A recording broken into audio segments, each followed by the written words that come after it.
ঈদ ঘিরে রাজশাহীতে অস্বাস্থ্যকর পরিবেশে তৈরি হচ্ছে লাচ্ছা সেমাই, মেশানো হচ্ছে ক্ষতিকর রং। ভোক্তা অধিকারের অভিযানেও ধরা পড়েছে অনিয়ম। জরিমানা করা হলেও বদলাচ্ছে না চিত্র।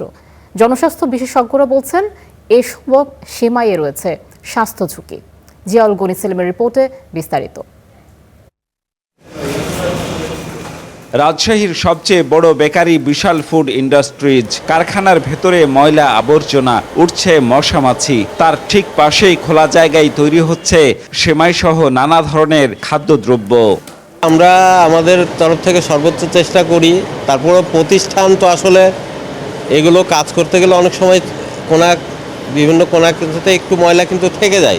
সম্প্রতি কারখানাটিতে অভিযান চালিয়েছে ভোক্তা অধিকার, জরিমানাও করা হয়েছে প্রতিষ্ঠানটিকে। খোলা সময় বাজারজাত করার আইন বিএসটির আইনে সম্মত নয়, কারণ এটার স্বাস্থ্য ঝুঁকি আছে যখন খোলা বাজারে বিক্রয় হয়।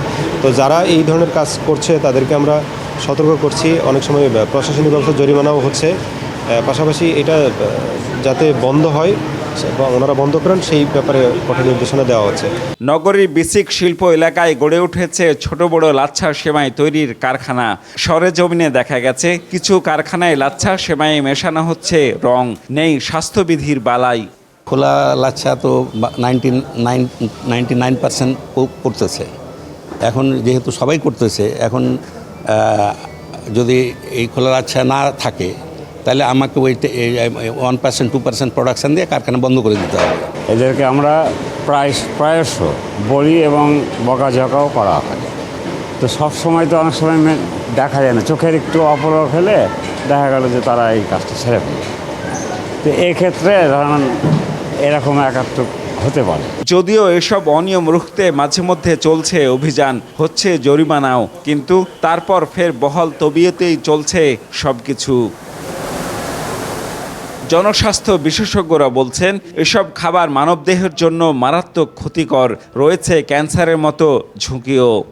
সাধারণ মানুষ যারা ভোক্তা তারা এটি গ্রহণ করবে, তাদের জন্য মারাত্মক একটি স্বাস্থ্য ঝুঁকি দেখা দেবে। পেটের বিভিন্ন রকমের সমস্যা, জন্ডিস, টাইফয়েড, ডায়রিয়া এবং দীর্ঘদিন যদি এই ধরনের খাবার তারা গ্রহণ করতে থাকে, এটা কিন্তু পেটের বা ক্লোনের ক্যান্সার বা এই ধরনের মারাত্মক স্বাস্থ্য ঝুঁকিরও একটি সম্ভাবনা তৈরি করবে। কেবল স্থানীয়ভাবেই নয়, বগুড়াতে তৈরি মানহীন খোলা লাচ্ছা এবং সেমাইও আসছে রাজশাহীর বাজারে। Ziaul Goni Selim, star news, Rajshahi.